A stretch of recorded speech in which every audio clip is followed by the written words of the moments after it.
I put my act on PowerPoint several years ago. And the reason I did this, I don't usually admit this straight up front of my show, but I was an engineer for many years.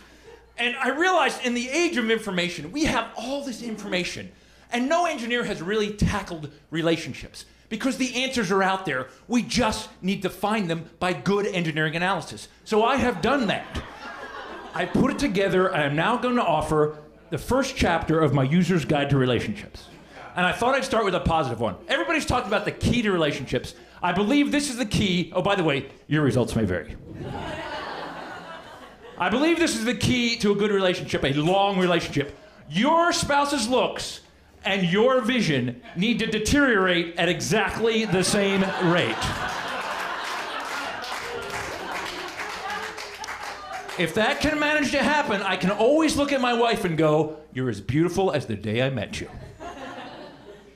Now let's look into some of the more challenging parts of relationships. I knew my wife was a great arguer, but unlike a lot of guys, I took the time to analyze why I was losing so many arguments.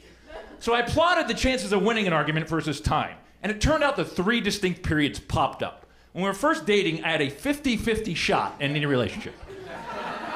I had no idea that is the best I would ever do. Those are glory days for a man right there.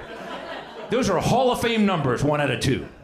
Because once I got engaged, it immediately dropped to 1 in 4, and then since I've been married, I am 0 for 963. I actually thought I won once. We argued about who won the argument. I lost the argument, who won the argument, so I won once, but I'm not allowed to say it. So I actually did, this is a true story. My wife and I were having an argument. I decided to flowchart it to see where I was going wrong, okay? It was a simple enough argument. I was hanging my son's mobile of all the planets, and I was hanging them all up, and I got to Pluto, and I went to hang Pluto, and my wife went, "You know, what do you do?" And I go, "I'm not going to hang Pluto." She goes, "What are you talking about?" I go, "Well, Pluto's not a planet." It was declassified. It's like an astral object now. It's not. She goes, "Yes, it is." That's where the argument started. Watch where it goes. So she says Pluto is a planet. I say, "No, it's not." She says, "Are you saying I'm dumb?" That is what we call a trap. Because as I say yes, that leads to divorce. So of course I say no. She says, "Well, I don't like the way you argue, pulling out science and facts, making me feel dumb." You are saying I'm dumb. Again, if I say yes, that leads to divorce. So I say no, and she says, "Well, you don't respect me. You don't care about my feelings." This is a trap in the other direction. Because I say, "No, I don't," that leads to divorce. So I say, "Yes, of course I care about," and she says, "Well, do you want to have sex again?" Well, that isn't an option. So in my house, Pluto is officially a planet.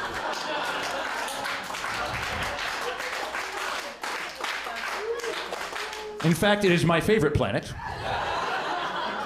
And I changed the mobile. All the other planets revolve around Pluto now.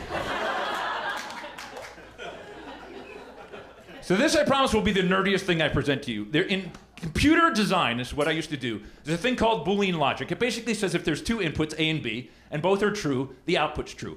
A and B have to be true. If either one is false, the output's false. It's really boring. It gets funny, I promise. There's an OR gate. It says A or B is true, the output's true, and only when both are false, the output's false. Here's how I figured it out. The key, if you're not married, take out your phone, take a photo of this sex chart. This is the key to a happy marriage. This is a man and a woman. 2 inputs, man and a woman. If the man is wrong, and the woman is right, I started an easy one. That's an easy one. If the man's wrong, woman's right, the woman's right. Right? Makes perfect sense. That was easy. If you're both right, doesn't matter, woman's still right. If I'm right and my wife is wrong, which happens every now and then, doesn't matter, woman's still right. And if we're both wrong, the man is wrong.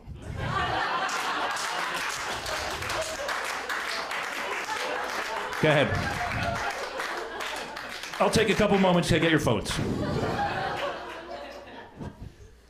Now, a lot of times when I get in trouble, I'm trying to help. I was watching my wife vacuum one day. My wife's name's Laura. And clearly, she had no vacuuming plan when she began her vacuum. She would go that way for a while and that way, and it was horribly, horribly inefficient. And I decided I could help her out. I said, "You know, honey, I was watching you vacuum, and you could save some time if you just thought about it. If you went around the room like a Zamboni, right? at an ice rink, if you got smaller and smaller, you could finish in like half the time and do just as good a job. I'm trying to help you. It's more efficient. She said, you know what, Don? That is helpful. It is more efficient. You want to know why? Because you're going to be doing it from now on.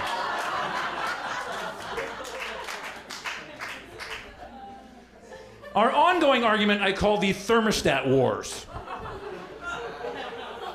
My wife, like a lot of women, was born with no internal heating capability whatsoever. She's constantly cold. It could be 100,000 degrees. I'm a little cold. Let's put another blanket on. No, I haven't crossed my legs in 14 years. I like it somewhere between 60 and 70 degrees. She likes it somewhere near the temperature of the sun. It's ridiculous. Our cat has shaved. That's how hot it is in our house.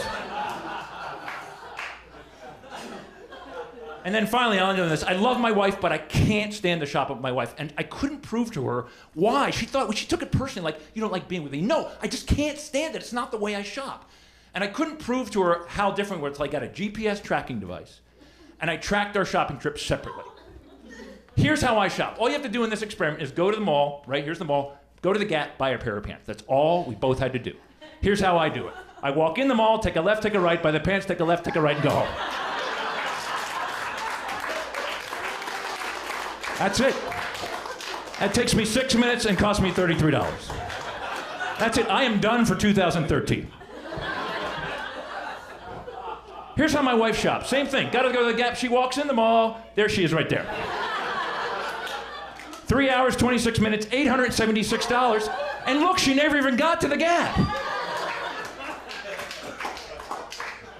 Now, the stunning thing about this is she's seen this. I've been doing this bit for like 3 years. She came back to me with an answer, I swear to you. She goes, you're looking at that mall thing all wrong.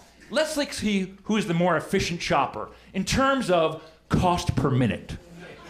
You, Mr. Smarty Pants, spent $33 in 6 minutes. That's a cost per minute of $5.50 per minute. I spent $876 in 206 minutes, a cost per minute of $4. I kicked your ass, mister. And that's when I knew my wife was the woman for me. Thanks.